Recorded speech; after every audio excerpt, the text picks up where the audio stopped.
നമ്മുടെ എല്ലാ വീടുകളിലും ഭാര്യ ഭർത്താക്കന്മാർ തമ്മിൽ ചെറിയ സൗന്ദര്യ പിണക്കമൊക്കെ ഉണ്ടാകുമല്ലേ? അത് പരസ്പരം ഒന്നിച്ചിരുന്ന് സംസാരിച്ചാൽ തീരാവുന്ന പ്രശ്നമേ കാണും. എന്നാൽ ഇത്തരം ചെറിയ പിണക്കം ഉണ്ടാകുന്ന സമയത്തായിരിക്കും ചിലർ ജീവിതത്തിലേക്ക് കടന്നു വരുന്നത്. പങ്കാളിയിൽ നിന്നും ലഭിക്കാത്ത കരുതലും സ്നേഹവും നല്ല വാക്കുകളുമൊക്കെ കിട്ടുമ്പോൾ അവരുമായി അടുക്കാനുള്ള സാധ്യതയുണ്ട്. പതിയെ പതിയെ ആ സൗഹൃദം വഴിവിട്ട ബന്ധമായി മാറും. ആ ബന്ധത്തിൻ്റെ അപകടം തിരിച്ചറിയുന്നത് ഏറെ വൈകിയായിരിക്കും. പിന്നീട് അതിൽ നിന്നും തിരിച്ചു വരാൻ ആഗ്രഹമുണ്ടാകുമെങ്കിലും അപ്പോഴേക്കും കാര്യങ്ങൾ കൈവിട്ടു പോവാം. കൊല്ലം പരവൂരിലെ വീട്ടമ്മ ഒന്നല്ല 2 സൗഹൃദ കെണികളിലാണ് പെട്ടത്. അതും ഭർത്താവ് വിദേശത്തായിരുന്ന സമയത്ത്. പിന്നീട് ആ യുവതിയുടെ ജീവിതത്തിൽ സംഭവിച്ച ദുരന്തം ഈ സമൂഹം അറിഞ്ഞിരിക്കേണ്ടതാണ്. ഇതോടൊപ്പം ഇടുക്കി ഉപ്പുതറയിലെ യുവതിയുടെ കൊലപാതകവും വിശദമായി പരിശോധിക്കുകയാണ് പോലീസ് പട്രോൾ. സ്വാഗതം.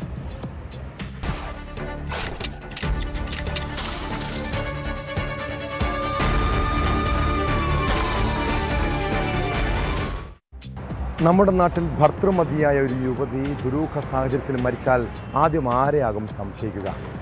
സ്വാഭാവികമായും ഭർതൃ വീട്ടുകാരിലേക്കാകും അന്വേഷണം നീങ്ങുക, അല്ലേ? കൊല്ലം പരവൂരിലെ വീട്ടമ്മയുടെ ആത്മഹത്യയ്ക്ക് പിന്നാലെ ഇത്തരം ചില സംശയങ്ങളുണ്ടായി. ഭർതൃമാതാവിൻ്റെ പീഡനമാണ് മരണകാരണമെന്ന് കഥകൾ പ്രചരിച്ചു. എന്നാൽ പോലീസ് യുവതിയുടെ ഫോൺ വിശദമായി പരിശോധിച്ചപ്പോഴാണ് അവരുടെ വഴിവിട്ട സൗഹൃദങ്ങൾ പുറത്തു വന്നത്. ഭർത്താവ് ഗൾഫിലായിരുന്ന സമയത്ത് വീട്ടമ്മയ്ക്ക് 2 യുവാക്കളുമായി വഴിവിട്ട സൗഹൃദമുണ്ടായിരുന്നു. അതിലൊരു യുവാവുമായുള്ള പ്രശ്നങ്ങളാണ് ജീവനൊടുക്കാനുള്ള കാരണം. ഇതോടെ തിരുവനന്തപുരം ചൊവ്വര സ്വദേശി രാഹുലിനെ പോലീസ് അറസ്റ്റ് ചെയ്തു. മരിച്ച ദിവസം പ്രതിയുമായി യുവതി വാട്സാപ്പ് വഴി 54 മിനിറ്റോളം വീഡിയോ കോൾ ചെയ്തതായും കണ്ടെത്തിയിട്ടുണ്ട്.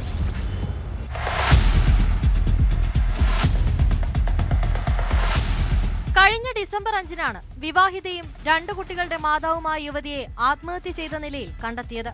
തുടക്കത്തിൽ ഭർതൃമാതാവിന്റെ പീഡനമാണ് മരണകാരണമെന്ന ആരോപണം ഉയർന്നിരുന്നെങ്കിലും പോലീസ് നടത്തിയ വിശദമായ അന്വേഷണത്തിൽ കുടുംബ പ്രശ്നങ്ങൾ ഉണ്ടായിരുന്നില്ലെന്ന് കണ്ടെത്തി.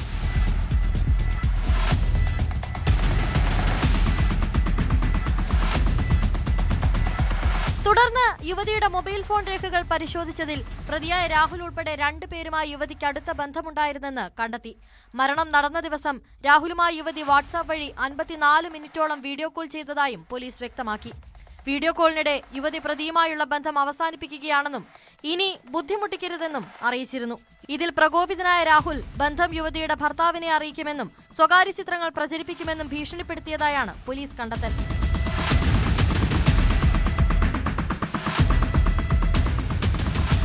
യുവതിയിൽ നിന്ന് പണവും സ്വർണവും ഇയാൾ തട്ടിയെടുത്തതായും അന്വേഷണത്തിൽ വ്യക്തമായി.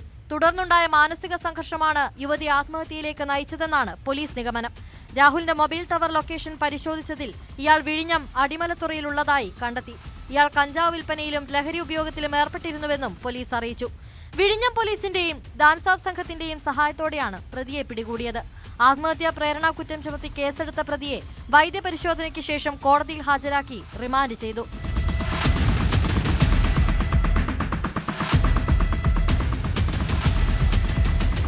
ന്യൂസ് 18 കൊട്ടാരക്കര. ഇടുക്കി ഉപ്പുതറയിലെ 3 കുരുന്നുകളുടെ കണ്ണീരും നിലവിളിയും ഒരാൾക്കും കണ്ടു നിൽക്കാൻ കഴിയില്ല. ആ കുട്ടികൾ സ്കൂളിൽ നിന്ന് വന്നപ്പോൾ കണ്ടത് ചോരയിൽ കുളിച്ചു കിടക്കുന്ന അമ്മയെ. വാവിട്ട് കരഞ്ഞുകൊണ്ട് അവർ അയൽ വീട്ടിലേക്ക് ഓടി. പിന്നീട് പോലീസ് എത്തിയപ്പോഴാണ് അമ്മ കൊല്ലപ്പെട്ടതാണെന്ന് കണ്ടെത്തിയത്. ഉപ്പുതറയിൽ താമസിക്കുന്ന രജനിയെ ഭർത്താവ് സുബിൻ കൊലപ്പെടുത്തിയതെന്നാണ് വിവരം. ഇരുവരും തമ്മിൽ വീട്ടിൽ പലപ്പോഴും പ്രശ്നങ്ങളുണ്ടായിരുന്നു. കുടുംബകലഹത്തിനിടെ ഉണ്ടായ കൊലപാതകമെന്നാണ് വിവരം. സംഭവത്തിന് ശേഷം ഒളിവിൽ പോയ പ്രതിക്ക് വേണ്ടി പോലീസ് തിരച്ചിലാണ്.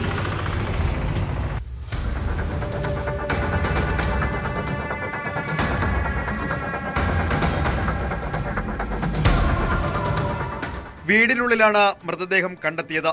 കൊലപാതകമെന്നാണ് പ്രാഥമിക നിഗമനം. രജനിയുടെ ഭർത്താവ് സുബിനായി പോലീസ് അന്വേഷണം ആരംഭിച്ചു. സുബിനും ഭാര്യ രജനിയുമായി കുടുംബകലഹം പതിവായിരുന്നു. ഇത് സംബന്ധിച്ച് പലതവണ പോലീസിൽ കേസും ഉണ്ടായിട്ടുണ്ട്. 1 മാസം മുൻപാണ് ഇവർ ഈ വീട്ടിൽ വീണ്ടും ഒരുമിച്ച് താമസം ആരംഭിച്ചത്. ഞാൻ മറ്റു 2-3 പേരെയും കൂടെ അയൽവാസികളെ പറഞ്ഞു വിട്ടു. അവർക്ക് വന്നപ്പോൾ ഇത് മരിച്ചു കിടക്കുന്നതാണെന്ന് സംശയം തോന്നി. വീണ്ടും വിളിച്ച് അതിനെ തുടർന്ന് നമ്മൾ പോലീസിൽ അറിയിച്ചു. പോലീസ് വന്നപ്പോൾ മരണം സ്ഥിരീകരിക്കപ്പെട്ടു. അതിൻ്റെ എന്താണ് പ്രശ്നമെന്നുള്ളത് കുറച്ച് കാലങ്ങളായിട്ട് കുടുംബകലഹം ഇവരുടെ വീട്ടിൽ നടക്കുന്നുണ്ട് എന്നുള്ളത് അയൽവാസികൾക്കെല്ലാം അറിയാം. എങ്ങനെ മരിച്ചു എന്നുള്ളത് നമുക്കിനി അന്വേഷണത്തിൽ മനസ്സിലാകേണ്ട കാര്യമാണ്. ഇവരുടെ ഇളയ മകൻ സ്കൂളിൽ നിന്ന് വന്നപ്പോൾ രജനി അനക്കമില്ലാതെ കിടക്കുകയായിരുന്നു. മകൻ ഈ വിവരം ഗ്രാമപഞ്ചായത്ത് അംഗം ബിജു ചെമ്പ്ലാവിനെ അറിയിക്കുകയും തുടർന്ന് പോലീസിൽ വിവരമറിയിക്കുകയുമായിരുന്നു. പോലീസ് നടത്തിയ പരിശോധനയിലാണ് രജനി തലയ്ക്ക് പരിക്കേറ്റ് മരിച്ചതായി കണ്ടെത്തിയത്. ഭർത്താവ് സുബിൻ ഉച്ചയ്ക്ക് 1:30 പരപ്പിൽ നിന്ന് ബസ്സിൽ കയറിപ്പോയത് കണ്ടവരുണ്ട്. ഇയാൾക്കായി പോലീസ് തെരച്ചിൽ ഊർജിതമാക്കി. സുബിനും രജനിക്കും 3 മക്കളാണുള്ളത്. 3 വിദ്യാർത്ഥികളാണ്.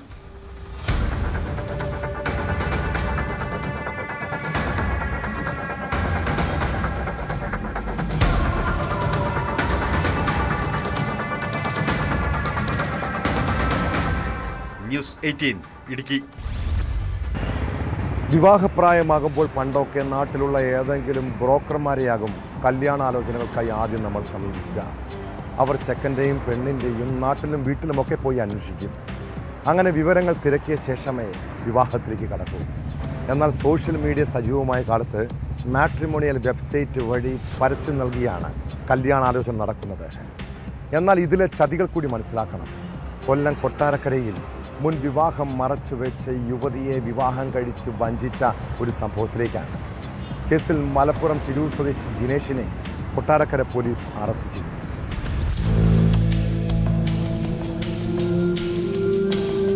ഡിവോഴ്സ് മാട്രിമോണിയൽ വെബ്സൈറ്റ് വഴി പരിചയപ്പെട്ട യുവതിയെ പ്രതി ജിനേഷ് വിവാഹം കഴിക്കുകയായിരുന്നു. 1 വർഷം മുൻപ് മറ്റൊരു സ്ത്രീയെ വിവാഹം കഴിച്ചിരുന്ന വിവരം പ്രതി മറച്ചുവെച്ചതായാണ് യുവതിയുടെ പരാതി. ഗുരുവായൂർ ക്ഷേത്രത്തിൽ ആചാരങ്ങൾ അനുസരിച്ച് വിവാഹം നടത്തിയ ശേഷം യുവതിയെ വഞ്ചിച്ചതായും പരാതിയിൽ പറയുന്നു.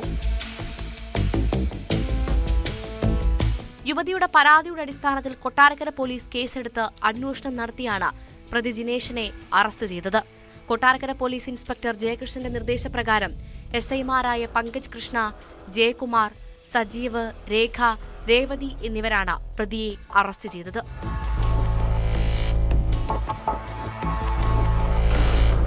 ന്യൂസ് 18 കൊട്ടാരക്കര.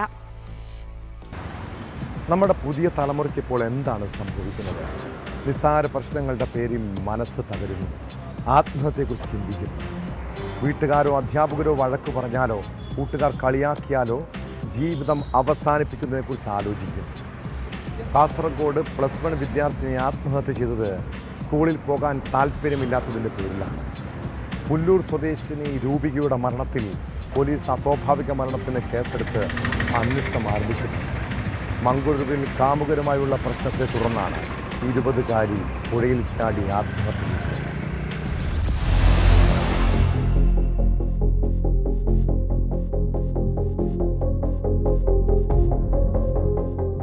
വീട്ടിലെ കിടപ്പുമുറിയിലെ ഫാനിൽ തൂങ്ങിയ നിലയിൽ കാണപ്പെട്ട +1 വിദ്യാർത്ഥിനിയാണ് ചികിത്സയ്ക്കിടെ മരിച്ചത്. പുല്ലൂർ കേളോത്ത് അക്കരമൽ കൃഷ്ണൻ ശ്രീജ ദമ്പതികളുടെ മകൾ കെ രൂപികയാണ് മരിച്ചത്. പരവനടുക്കം MRS സ്കൂളിലെ +1 വിദ്യാർത്ഥിനിയാണ്. കഴിഞ്ഞ ദിവസം ഉച്ചയ്ക്ക് 1:30 പെൺകുട്ടിയെ തൂങ്ങിയ നിലയിൽ വീട്ടുകാർ കണ്ടത്. ഉടൻ കാഞ്ഞങ്ങാട്ടെ സ്വകാര്യ ആശുപത്രിയിൽ എത്തിച്ചു. നില ഗുരുതരമായതിനാൽ മംഗളൂരുവിലെ ആശുപത്രിയിൽ എത്തിച്ച ശേഷം തിരിച്ച് കാസർകോട്ടെ ആശുപത്രിയിലേക്ക് കൊണ്ടുവരുന്നതിനിടെയാണ് മരണം സംഭവിച്ചത്.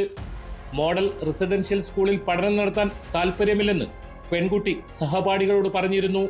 ഇതായിരിക്കാം ആത്മഹത്യക്ക് കാരണമെന്നാണ് പ്രാഥമിക നിഗമനം. സംഭവത്തിൽ അമ്പലത്തറ പോലീസ് അസ്വാഭാവിക മരണത്തിന് കേസെടുത്ത് അന്വേഷണം ആരംഭിച്ചു.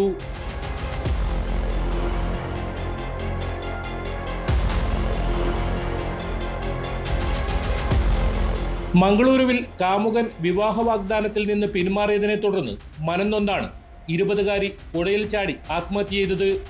മൂടുബിദ്രയിലെ കടയപ്പല്ല സ്വദേശിനി നവ്യയാണ് മരിച്ചത്. തിങ്കളാഴ്ച രാവിലെ സുഹൃത്തിനൊപ്പം സ്കൂട്ടറിൽ സഞ്ചരിക്കവേ ഗുർപൂർ പാലത്തിൽ വാഹനം നിർത്തി പുഴയിൽ ചാടുകയായിരുന്നു. പോലീസും ഫയർഫോഴ്സും നാട്ടുകാരും നടത്തിയ തിരച്ചിലിൽ ഉച്ചയോടെ മൃതദേഹം കണ്ടെടുത്തു. കാമുകൻ വിവാഹത്തിൽ നിന്ന് പിന്മാറിയതിലുള്ള വിഷമത്തിലായിരുന്നു യുവതി ജീവനൊടുക്കിയത്. വീട്ടിൽ നിന്ന് പോലീസ് ആത്മഹത്യാക്കുറിപ്പ് കണ്ടെടുത്തിട്ടുണ്ട്. പുഴയിൽ ചാടുന്നതിന് മുമ്പായി കാമുകനെ വിളിച്ചിരുന്നു. എന്നാൽ യുവാവ് ഫോണെടുത്തില്ലെന്നാണ് വിവരം. സംഭവത്തിൽ ബജിപ്പെ പോലീസ് അസ്വാഭാവിക മരണത്തിന് കേസെടുത്ത് അന്വേഷണം ആരംഭിച്ചു.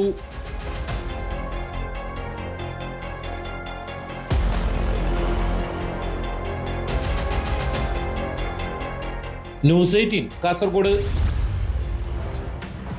2007 തലസ്ഥാനത്തെ നടുക്കിയ അനീഷ് വധക്കേസും 2009 കഴക്കൂട്ടം സുൽഫിക്കർ കൊലപാതകവും ഏറെ കോളിളക്കം സൃഷ്ടിച്ചതാണ്. ഈ രണ്ടു പേരെയും കൊലപ്പെടുത്തിയത് റൗഡി ലിസ്റ്റിൽപ്പെട്ട മുറിഞ്ഞപാലം സ്വദേശി ഷിജുവാണ്. എന്നാൽ കേസിൽ ജാമ്യം കിട്ടി പുറത്തിറങ്ങിയ ഷിജു പിന്നീട് നാടുവിട്ടു. പോലീസ് സംസ്ഥാനത്തും വിദേശത്തുമെല്ലാം അയാളെക്കുറിച്ച് അന്വേഷിച്ചു. ഒടുവിൽ 16 വർഷത്തിന് ശേഷം പ്രതി വീണ്ടും പിടിയിലായിരിക്കുന്നു. 2 കൊലപാതക കേസുകളിൽ ജാമ്യമെടുത്ത് വിദേശത്തേക്ക് മുങ്ങിയ പ്രതിയെ തിരുവനന്തപുരം വിമാനത്താവളത്തിൽ നിന്നാണ് പോലീസ് അറസ്റ്റ് ചെയ്തത്.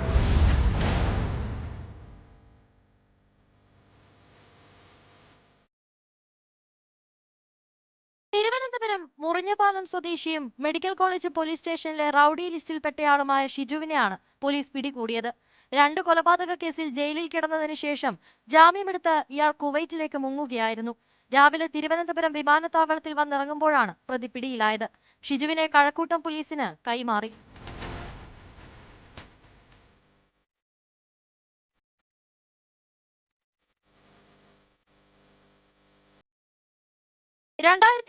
മെഡിക്കൽ കോളേജ് പോലീസ് സ്റ്റേഷൻ പരിധിയിലെ അനീഷ് വധക്കേസിലും 2009 കഴക്കൂട്ടത്തെ സുൽഫിക്കർ വധക്കേസിലും ഇയാൾ പ്രതിയാണ്. ഇതിൽ 2009 സുൽഫിക്കർ വധത്തിൽ അറസ്റ്റിലായതിനു ശേഷം ജാമ്യത്തിലിറങ്ങി വിദേശത്തേക്ക് മുങ്ങുകയായിരുന്നു. പിന്നീട് ഷിജുവിനെ പറ്റി യാതൊരു വിവരവും പോലീസിന് ലഭിച്ചിരുന്നില്ല. സ്റ്റേറ്റ് സ്പെഷ്യൽ ബ്രാഞ്ച് നടത്തിയ അന്വേഷണത്തിൽ ഷിജുവിന്റെ പാസ്പോർട്ട് നമ്പർ കണ്ടെത്തിയിരുന്നു. കഴിഞ്ഞ മാസം ഷിജുവിന്റെ പാസ്പോർട്ട് കാലാവധി കഴിഞ്ഞു എന്ന വിവരവും പോലീസിന് ലഭിച്ചു. തുടർന്ന് state special branch lookout notice പുറപ്പെടുവിച്ചിരുന്നു. കഴക്കൂട്ടം പോലീസിന്റെ നടപടിക്രമങ്ങൾക്ക് ശേഷം മെഡിക്കൽ കോളേജ് പോലീസും ഷിജുവിന്റെ അറസ്റ്റ് രേഖപ്പെടുത്തും.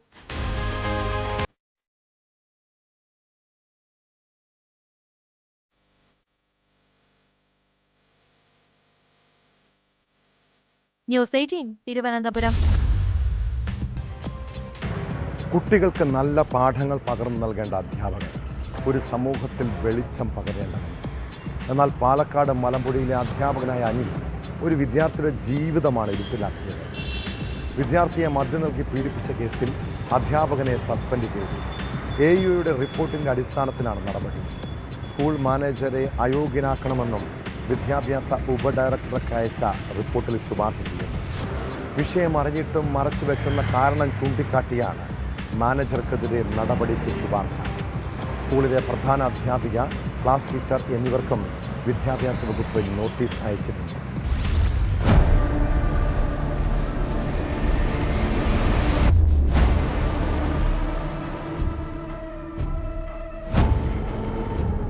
നവംബർ 29 UP സ്കൂൾ അധ്യാപകനായ അനിൽ പാലക്കാട് മലമ്പുഴയിൽ സ്കൂൾ വിദ്യാർത്ഥിയെ മദ്യം നൽകി പീഡിപ്പിച്ചത്.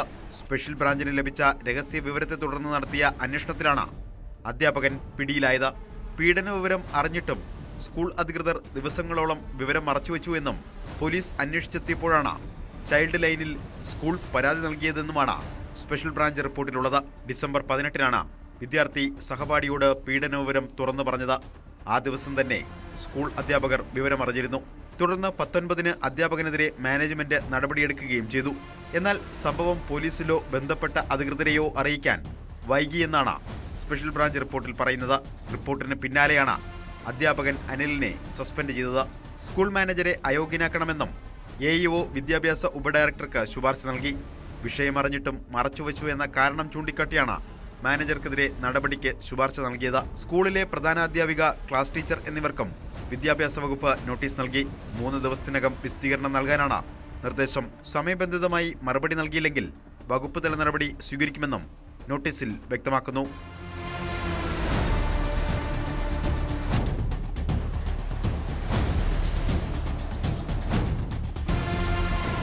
ന്യൂസ് 18 പാലക്കാട്. കൊച്ചി മരടിലെ ചെരിഞ്ഞു നിൽക്കുന്ന ഫ്ളാറ്റിൻ്റെ കഥകൾ കുറേ നമ്മൾ കേട്ടിട്ടുള്ളതാണ്. ആലപ്പുഴയിൽ നിന്നും എറണാകുളത്തേക്ക് യാത്ര ചെയ്യുന്നവരെ നോക്കി തലപ്പൊക്കത്തോടെ നിൽക്കുന്ന കൂറ്റൻ കെട്ടിട സമുച്ചയം. നിർമ്മാണ പിഴവിനെ തുടർന്ന് നിയമക്കുരുക്കിൽപ്പെട്ട ഈ ഫ്ളാറ്റ് ഇപ്പോൾ ആളൊഴിഞ്ഞ കെട്ടിടമാണ്. കാടുപിടിച്ച് കിടക്കുകയാണ്. പകലും രാത്രിയും സാമൂഹ്യ വിരുദ്ധരുടെ താവളം. ദുരൂഹമായ കുറേ കഥകൾ ഈ കെട്ടിടത്തിന് പറയാനുണ്ട്. ഏറ്റവും ഒടുവിൽ മറ്റൊരു ഭീതിപ്പെടുത്തുന്ന വാർത്ത കൂടി പുറത്തുവരും. മരടിലെ ആളൊഴിഞ്ഞ കെട്ടിടത്തിന് താഴെ ഒരു മൃതദേഹം. പുത്തൻകുരിശ് സ്വദേശി സുഭാഷിന് എന്താണ് സംഭവിച്ചത്? മരണത്തിൽ എന്തെങ്കിലും ദുരൂഹതയുണ്ടോ എന്ന് പോലീസ് പരിശോധിക്കുന്നു.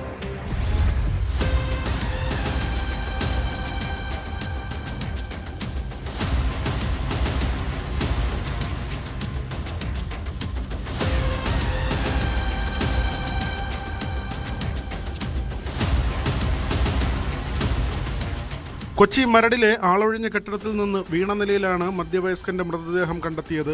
പുത്തൻകുരിശ് സ്വദേശി സുഭാഷിന്റെ മൃതദേഹമാണിതെന്ന് ബന്ധുക്കൾ തിരിച്ചറിഞ്ഞു. കെട്ടിടത്തിന്റെ മുകളിൽ നിന്ന് സുഭാഷിന്റെ പേരിലുള്ള ID കാർഡ്, കിടക്കവിരി, ബാഗ് തുടങ്ങിയ വസ്തുക്കൾ കണ്ടെടുത്തു. മൃതദേഹത്തിന് 4 ദിവസത്തെ പഴക്കമുണ്ടെന്നാണ് വിവരം. തലയ്ക്ക് പിന്നിൽ ഗുരുതരമായി പരിക്കേറ്റിട്ടുണ്ട്. കാലുകൾക്കും ഒടിവുണ്ട്. കെട്ടിടത്തിന്റെ മുകളിൽ നിന്ന് വീണാണ് മരണം സംഭവിച്ചതെന്നാണ് പോലീസിന്റെ പ്രാഥമിക നിഗമനം. കൊലപാതക സാധ്യത തള്ളുമ്പോഴും മറ്റെന്തെങ്കിലും ദുരൂഹത ഉണ്ടോ എന്ന് പോലീസ് പരിശോധിക്കുന്നു. കൊലപാതകമല്ല, ഇവന് സാമ്പത്തിക പ്രതിസന്ധി ഒരുപാടുണ്ട്. ആ സാമ്പത്തിക പ്രതിസന്ധി അനുസരിച്ച് ഇവൻ ഇടയ്ക്കിടയ്ക്ക് വീട് വിട്ടുപോകും. ഇവിടെ ഇടയ്ക്ക് വരും, വീട്ടിൽ നിൽക്കില്ല. ഇവിടെ മുകളിലാണ് ഇപ്പോൾ താമസിക്കുന്നത് മനസ്സിലായി, പോലീസുകാർ മനസ്സിലാക്കി. അവിടെ ഇവൻ്റെ ബാഗ് അടക്കമുള്ള എല്ലാ ID കാർഡുകളും അവിടെയുണ്ട്. അപ്പോൾ അവിടെ നിന്ന് ഇറങ്ങി വന്ന വഴിക്ക് വീണാണ് എന്താണെന്ന് കാലൊക്കെ മടങ്ങിയിട്ടുണ്ട്. പുള്ളി ഇങ്ങനെ ഇടയ്ക്ക് വീട്ടിൽ നിന്ന് വഴക്കിട്ട് പോയി അവിടെ ഇവിടെ എല്ലാം താമസിക്കുന്ന പ്രകൃതമാണെന്നാണ് പറയുന്നത്, അളിയൻ പറയുന്നത്. അങ്ങനെ പോകുന്നതായിരിക്കും പറയുന്നത്. പക്ഷെ പുള്ളിയുടെ ബാഗ് അടക്കം മേളിലുണ്ട്, ID കാർഡും ഉണ്ട്. അതുകൊണ്ട് നമുക്ക് കണ്ടുപിടിക്കാൻ വിഷമം ഉണ്ടായില്ല. സുഭാഷിന്റെ സഹോദരിയെ മരടിലാണ് വിവാഹം കഴിച്ചയച്ചത്. സഹോദരിയുടെ ഭർത്താവ് മൃതദേഹം തിരിച്ചറിഞ്ഞു. 1 മാസം മുൻപ് വരെ ഇവരെ കാണാൻ സുഭാഷ് ചെന്നിരുന്നു. മരടിലെ ഉപേക്ഷിക്കപ്പെട്ട് കിടക്കുന്ന കെട്ടിടത്തിന്റെ മുകളിലായിരുന്നു സുഭാഷ് താമസിച്ചിരുന്നതെന്നാണ് പോലീസിന്റെ നിഗമനം. കെട്ടിടത്തിന്റെ മുകളിൽ നിന്ന് മദ്യക്കുപ്പിയും ഗ്ലാസും കിട്ടിയിരുന്നു. നിർമ്മാണപ്പിഴവ് മൂലം ചെറിയൊരു ചരിവ് കണ്ടെത്തിയതിനെ തുടർന്ന് കെട്ടിടത്തിന്റെ നിർമ്മാണം പാതി വഴിയിൽ ഉപേക്ഷിക്കുകയായിരുന്നു. വർഷങ്ങളായി ഇത് കാട് പിടിച്ച് കിടക്കുകയാണ്. കെട്ടിടത്തിന് തൊട്ടടുത്ത കായലിൽ കുട്ടവഞ്ചിയിൽ മീൻ പിടിക്കാൻ വന്നവർ ദുർഗന്ധം അനുഭവപ്പെട്ടതിനെ തുടർന്ന് പരിശോധിച്ചപ്പോഴാണ് മൃതദേഹം കണ്ടത്. തുടർന്ന് പോലീസിനെ അറിയിക്കുകയായിരുന്നു. മൃതദേഹം എറണാകുളം ജനറൽ ആശുപത്രിയിലേക്ക് മാറ്റി.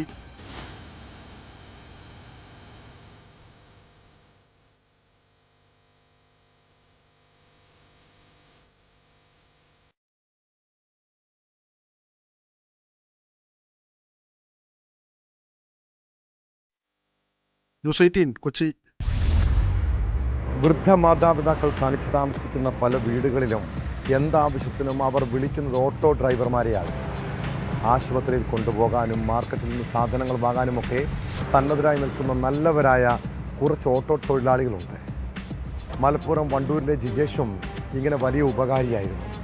എന്നാൽ വണ്ടൂരിൽ വീട്ടമ്മയെ ആക്രമിച്ച് സ്വർണ്ണാഭരണം കവർന്നത് ഓട്ടോ ഡ്രൈവർ ജിജേഷും കൂട്ടരുമാണെന്ന് കേട്ടതോടെ നാട്ടുകാർ വലിയ ഞെട്ടലിലാണ്. കരാട്ടെ അധ്യാപകൻ കൂടിയായ ജിജേഷും ഭാര്യ സഹോദരന്മാരുമാണ് കവർച്ച നടത്തിയതെന്ന് അന്വേഷണത്തിൽ തെളിഞ്ഞു. പോലീസ് അറസ്റ്റ് ചെയ്ത പ്രതികളെ കോടതിയിൽ ഹാജരാക്കി റിമാൻഡ് ചെയ്തു.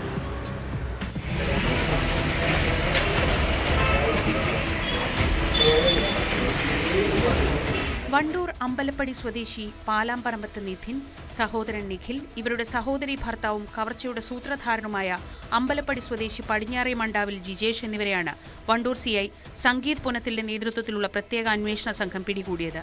കഴിഞ്ഞ ഡിസംബർ 22-നാണ് കേസിനാസ്പദമായ സംഭവം നടന്നത്. അമ്പലപ്പടി ബൈപ്പാസിൽ താമസിക്കുന്ന പരേതനായ വിമുക്ത ഭടൻ പാലക്കത്തോട്ടിൽ വിജയകുമാറിന്റെ ഭാര്യ ചന്ദ്രമതിയുടെ ആഭരണങ്ങളാണ് 3 പേർ ചേർന്ന് കവർന്നത്. മൽപ്പിടുത്തത്തിലും വീഴ്ചയിലും പരിക്കേറ്റ ചന്ദ്രമതി താലൂക്ക് ആശുപത്രിയിൽ ചികിത്സ തേടിയിരുന്നു. ജിജേഷിന്റെ കടബാധ്യതകൾ തീർക്കാൻ വേണ്ടിയാണ് പ്രതികൾ കവർച്ച ആസൂത്രണം ചെയ്തത്. ചന്ദ്രമതി പലപ്പോഴായി വിജേഷിന്റെ ഓട്ടോയിൽ യാത്ര ചെയ്തിട്ടുണ്ട്. ചന്ദ്രമതി തനിച്ച് താമസിക്കുകയാണെന്നും ഇവരുടെ പക്കൽ സ്വർണ്ണാഭരണങ്ങൾ ഉണ്ടെന്നും മനസ്സിലാക്കിയ ജിജേഷ് കവർച്ചയ്ക്ക് വേണ്ട പദ്ധതികൾ ആസൂത്രണം ചെയ്തു. എറണാകുളത്ത് ജോലി ചെയ്തിരുന്ന നിഖിലിനെ ഇതിനായി നാട്ടിലേക്ക് വിളിച്ചു വരുത്തി. രാത്രി 8 മണിയോടെ മൂവരും ബാറിലെത്തി മദ്യപിച്ചതിനു ശേഷം ചന്ദ്രമതിയുടെ വീടിന് പുറകുവശത്തുള്ള വയലിലൂടെ നടന്ന് വീട്ടിലെത്തി. പുറകുവശത്തെ വാതിലിൽ തട്ടി ശബ്ദമുണ്ടാക്കി. ശബ്ദം കേട്ട് വാതിൽ തുറന്ന ചന്ദ്രമതിയെ കരാട്ടയിൽ ബ്ലാക്ക് ബെൽറ്റ് നേടിയിട്ടുള്ള ജിജേഷ് പിന്നിൽ നിന്നും വായും മൂക്കും ബലമായി പൊത്തിപ്പിടിച്ചു. നിതിൻ കയ്യിൽ കരുതിയിരുന്ന കട്ടർ ഉപയോഗിച്ച് വളകൾ മുറിച്ചെടുത്തു. തിരിച്ചറിയാതിരിക്കാനായി മൂവരും മങ്കി ക്യാപ്പ് ധരിച്ചിരുന്നു. തെളിവ് നശിപ്പിക്കാനായി കൃത്യത്തിനു ശേഷം പരിസരത്ത് മുളകുപൊടി വിതറി. ശേഷം ബാറിന് സമീപമെത്തി കാറിൽ കയറി രക്ഷപ്പെട്ടു. ജിജേഷിനെ വീട്ടിലിറക്കിയ ശേഷം സഹോദരങ്ങൾ ചന്ദ്രമതിയുടെ വീടിന് പരിസരത്ത് സ്ഥിതിഗതികൾ അറിയാനായി സ്കൂട്ടറിൽ കറങ്ങുകയും ചെയ്തു. തെളിവ് നശിപ്പിക്കാനായി മങ്കി ക്യാപ്പ് കത്തിച്ചു കളഞ്ഞു. തങ്ങളിലേക്ക് പോലീസ് എത്താതിരിക്കാൻ കൃത്യസമയത്ത് പ്രതികൾ മൊബൈൽ ഫോൺ സ്വിച്ച് ഓഫ് ചെയ്തിരുന്നു. 30ഓളം CCTVകൾ പരിശോധിച്ചും പ്രദേശവാസികളിൽ സംശയമുള്ളവരെ ചോദ്യം ചെയ്തും പോലീസ് പഴുതടച്ച് നടത്തിയ അന്വേഷണത്തിനൊടുവിലാണ് പ്രതികളെക്കുറിച്ച് സൂചന ലഭിച്ചത്. തുടർന്ന് ജിജേഷിനെ കസ്റ്റഡിയിലെടുത്ത് ചോദ്യം ചെയ്തതിൽ പ്രതി കുറ്റം സമ്മതിക്കുകയായിരുന്നു.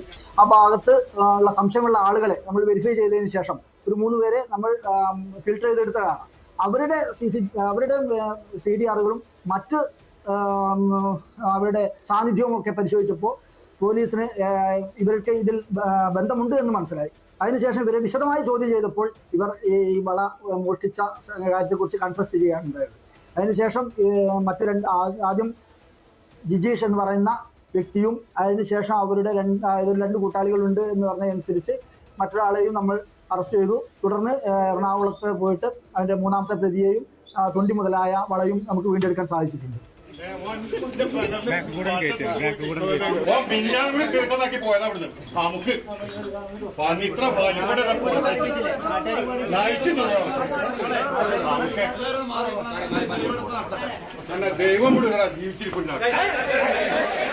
മോഷണ മുതലുമായി നിഖിലിനെ കഴിഞ്ഞ ദിവസം രാത്രി എറണാകുളത്ത് വെച്ചാണ് കസ്റ്റഡിയിലെടുത്തത്.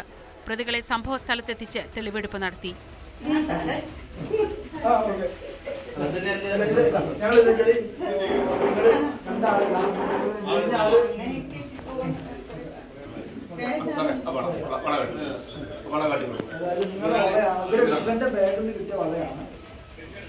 ഈ വള നിങ്ങളതാണോ എന്നുള്ളത്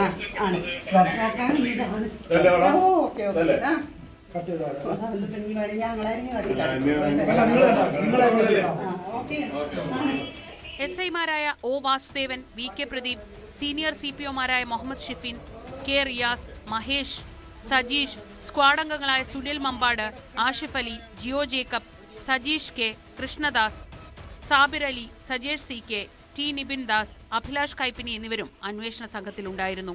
ന്യൂസ് 18 മലപ്പുറം.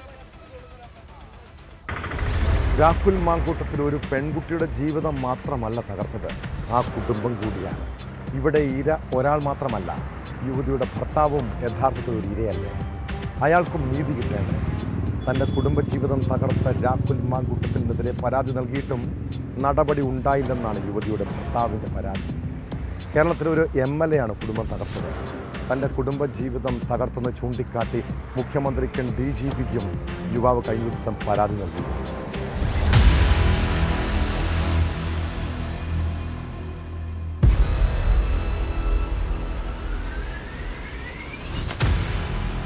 യുവതിയുടെ ഐഡന്റിറ്റി വെളിപ്പെടുത്തിയതോടെ തന്റെ ഐഡന്റിറ്റി കൂടി വെളിപ്പെട്ടുവെന്ന് പരാതിക്കാരിയുടെ ഭർത്താവ് പറയുന്നു. ഒരു MLA കുടുംബ പ്രശ്നത്തിൽ ഇടപെടുമ്പോൾ 2 കക്ഷികളെയും വിളിക്കണം. എന്നാൽ തന്നെ ഇതുവരെ രാഹുൽ വിളിച്ചിട്ടില്ല. യുവതി ഗർഭിണിയായതും ഗർഭചിത്രം നടത്തിയതും തന്റെ തലയിൽ കെട്ടിവെക്കാൻ ശ്രമം നടന്നു. ഇത്രയും ദിവസം കടുത്ത മാനസിക സംഘർഷത്തിലായിരുന്നു. തനിക്ക് വലിയ മാനനഷ്ടമുണ്ടായെന്നും വിവാഹിതയാണെന്നറിഞ്ഞിട്ടും രാഹുൽ തന്റെ ഭാര്യയുമായി വഴിവിട്ട ബന്ധം സ്ഥാപിച്ചുവെന്നുമാണ് പരാതിയിൽ പറയുന്നത്. രാഹുൽ മാങ്കൂട്ടം MLAക്കെതിരെ നടപടി സ്വീകരിക്കണം, എനിക്ക് നീതി തരണം. കേരളത്തിലെ ജനങ്ങൾക്ക് മുമ്പിൽ എന്ത് സന്ദേശമാണ് ഇത്തരത്തിലുള്ള ഒരു MLA നൽകുന്നത്? എന്ത് സന്ദേശമാണ് നൽകുന്നത്? ഇതാണോ ഒരു MLA ചെയ്യേണ്ട കാര്യങ്ങൾ? എൻ്റെ ഫോട്ടോ സഹിതം വന്ന ഫോട്ടോ ലോകമെമ്പാടും പ്രചരിപ്പിച്ചു എന്നുള്ളതാണ്. ലോകമെമ്പാടുമുള്ള മലയാളികളുടെ ഇടയിൽ എൻ്റെ വിവാഹ ഫോട്ടോ പ്രചരിപ്പിച്ചു എന്നുള്ളതാണ്. ഞാൻ നേരിടേണ്ട ദുഃഖവും അപമാനവും എല്ലാം നേരിട്ട് കഴിഞ്ഞു. എന്നിട്ടും ഞാൻ ഇങ്ങനെ നിലനിൽക്കുന്നുണ്ടെങ്കിൽ അതെന്റെ കോൺഫിഡൻസ് കൊണ്ട് തന്നെയാണ്. അങ്ങനെ 4 ചുമരുകൾക്കുള്ളിൽ അടച്ചിരിക്കില്ല എന്ന ഉറച്ച നിശ്ചയദാർഢ്യം ഉള്ളതുകൊണ്ടാണ്. പ്രതികരിക്കുക തന്നെ ചെയ്യും, ഇതിനെതിരെ പോരാടുക തന്നെ ചെയ്യും. ഒരു സംശയവുമില്ല. എനിക്ക് നീതി കിട്ടണം, എനിക്കും നീതി കിട്ടണം. കഴിഞ്ഞ ദിവസങ്ങളിൽ ക്രൈംബ്രാഞ്ചും SITയും അടക്കം വീട്ടിലെത്തി കാര്യങ്ങൾ ചോദിച്ചറിഞ്ഞിരുന്നുവെന്നും പരാതിക്കാരിയുടെ ഭർത്താവ് പറഞ്ഞു. രാഹുലിനെതിരെ BNS 84 പ്രകാരം കേസെടുക്കണമെന്നാണ് പരാതിയിൽ ആവശ്യപ്പെടുന്നത്. പ്രതിപക്ഷ നേതാവിന്റെ പാർട്ടിയിലുള്ള ആളാണ്. പാർട്ടിയിൽ നിന്നും പുറത്താക്കിയതല്ലാതെ മറ്റെന്ത് നടപടിയാണുണ്ടായത്? ഇയാൾ ഇപ്പോഴും പാലക്കാട് MLA ആണ്. ഇതെല്ലാം കേരളത്തിലെ ജനങ്ങൾക്ക് എന്ത് സന്ദേശമാണ് നൽകുന്നതെന്നും പരാതിക്കാരിയുടെ ഭർത്താവ് ചോദിക്കുന്നു. ലോകമെമ്പാടും തന്റെ ഫോട്ടോ പ്രചരിപ്പിച്ചു, എല്ലാ അപമാനവും നേരിട്ടു. തനിക്കും നീതി കിട്ടണമെന്നും യുവാവ് പറഞ്ഞു. തന്നെ അനുകൂലിച്ച് സംസാരിച്ച രാഹുൽ ഈശ്വറിന്റെ പിന്തുണ സ്വീകരിക്കുന്നതായും അദ്ദേഹം കൊച്ചിയിൽ വാർത്താ സമ്മേളനത്തിൽ പറഞ്ഞു.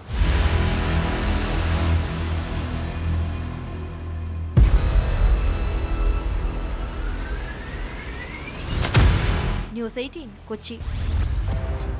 പെരുമ്പാവൂർ ഒക്കലിൽ പച്ചക്കറിക്കട നടത്തി കുടുംബം പോറ്റുന്നയാളാണ് പൗലോസ്. നാട്ടുകാർക്കെല്ലാം പ്രിയപ്പെട്ടവൻ. ആരുമായി ഒരു വഴക്കിന് പോലും പോകില്ല.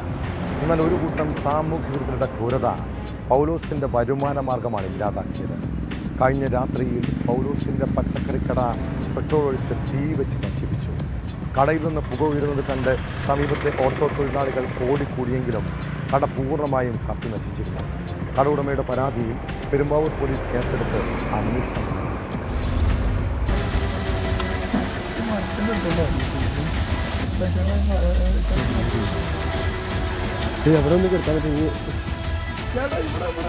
ഒക്കൽ ആലിൻചുവട്ടിൽ പ്രവർത്തിച്ചു വന്ന പൗലോസിന്റെ പച്ചക്കറിക്കടയ്ക്ക് നേരെ കഴിഞ്ഞ രാത്രിയിലാണ് ആക്രമണമുണ്ടായത്.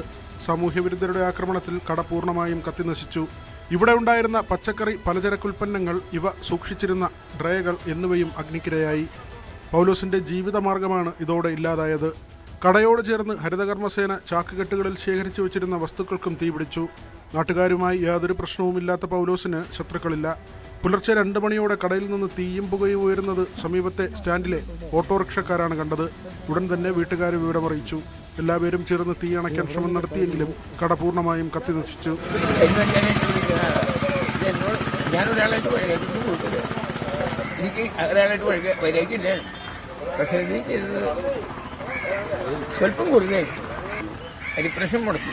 രാത്രിയുടെ മറവിൽ ഈ ക്രൂരത കാട്ടിയവർക്കെതിരെ ശക്തമായ നടപടി വേണമെന്നാണ് നാട്ടുകാരുടെ ആവശ്യം.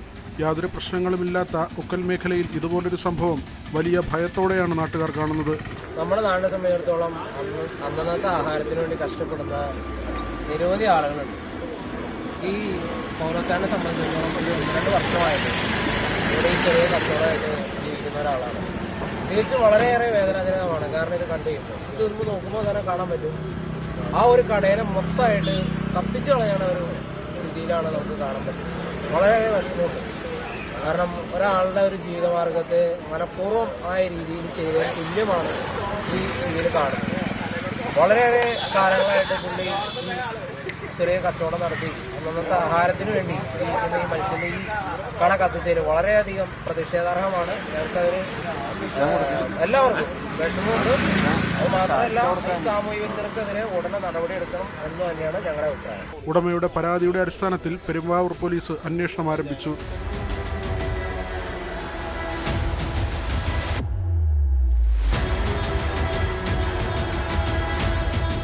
ന്യൂസ് 18 കൊച്ചി.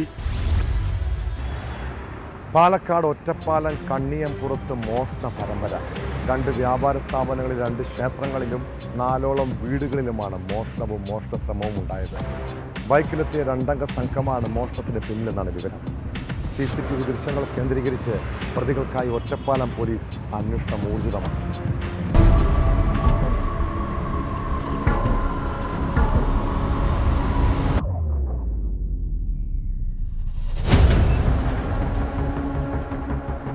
കണ്ണിയംപുറത്തെ ഗോൾഡൻ പെയിന്റ്സിലും അതേ കെട്ടിടത്തിന് മുകൾ നിലയിലുള്ള അമൃത് ഫുഡ് പ്രൊഡക്ട്സ് എന്ന സ്ഥാപനത്തിലുമാണ് ചൊവ്വാഴ്ച പുലർച്ചെ മോഷണം നടന്നത്. പൂട്ട് തകർത്ത് ഉള്ളിൽ കടന്ന മോഷ്ടാക്കൾ പെയിന്റ് കടയിലെ മേശവലിപ്പിലുണ്ടായിരുന്ന 4000 രൂപയും CCTVയുടെ DVRും 3 പെൻഡ്രൈവുകളും മോഷ്ടിച്ചു. സ്ഥാപനത്തിലെ CCTV ക്യാമറകളിൽ ചിലതും നശിപ്പിച്ചു. നമ്മൾ വന്ന് തുറന്നു നോക്കിയ സമയത്ത് ക്യാഷിലുണ്ടായിരുന്ന ഏകദേശം ഒരു 4000 രൂപ അടുത്ത് ക്യാഷും പിന്നെ ക്യാമറ എല്ലാം നശിപ്പിക്കപ്പെട്ടിട്ടുണ്ട്. DVR എല്ലാം മോഷണം പോയിട്ടുണ്ട്. ഷട്ടറുകളെല്ലാം പൊളിച്ച രീതിയിലായിരുന്നു. പൂട്ടുകളെല്ലാം നഷ്ടപ്പെട്ടിട്ടുണ്ട്. പൂട്ടുകളൊക്കെ പൊളിച്ച് കിടക്കുകയാണ്. സമീപ പ്രദേശങ്ങളിലും ഷോപ്പുകളിലും എല്ലാം വീടുകളിലെല്ലാം കയറി എന്നാണ് നമുക്ക് അറിയാൻ കഴിഞ്ഞത്. ഒരു ചെയിൻ ഓഫ് അറ്റംപ്റ്റ് ആണ് ഇത് നടന്നിട്ടുള്ളതാണ് മനസ്സിലാക്കാൻ കഴിഞ്ഞത്. അമൃത് ഫുഡ് പ്രൊഡക്ട്സ് എന്ന സ്ഥാപനത്തിനുള്ളിലെ മേശവലിപ്പിൽ സൂക്ഷിച്ച മൊബൈൽ ടാബാണ് നഷ്ടപ്പെട്ടത്. തൊട്ടപ്പുറത്ത് ഇരുചക്രവാഹന ഷോറൂമിലും പൂട്ട് തകർത്ത് മോഷണ ശ്രമം നടത്തി.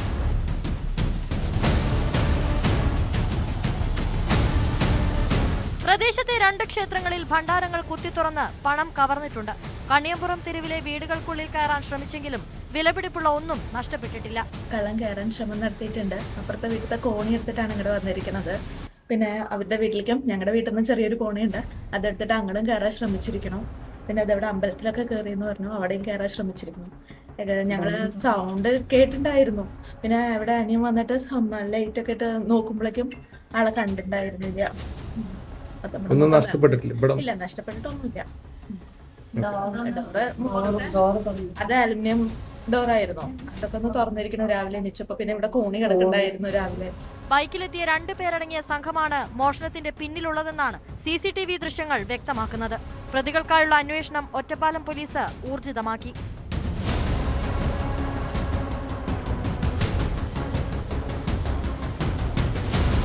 ന്യൂസ് 18 പട്ടാമ്പി. സ്വർണത്തിന് റെക്കോർഡ് വിലയും പിന്നിട്ട് കുതിക്കുന്നതോടെ കവർച്ചാ സംഘത്തെ മാത്രമല്ല തട്ടിപ്പുകാരെയും സൂക്ഷിക്കണം. വ്യാജ ഹോൾമാർക്ക് ചെയ്ത മുക്കുപണ്ടം പണയം വെച്ച് തട്ടിപ്പ് നടത്തുന്ന സംഘങ്ങൾ നാട്ടിൽ സജീവമാണ്. മാവേലിക്കര. കൂടുതൽ വാർത്തകൾക്ക് news 18 Keralam YouTube channel subscribe ചെയ്യുക.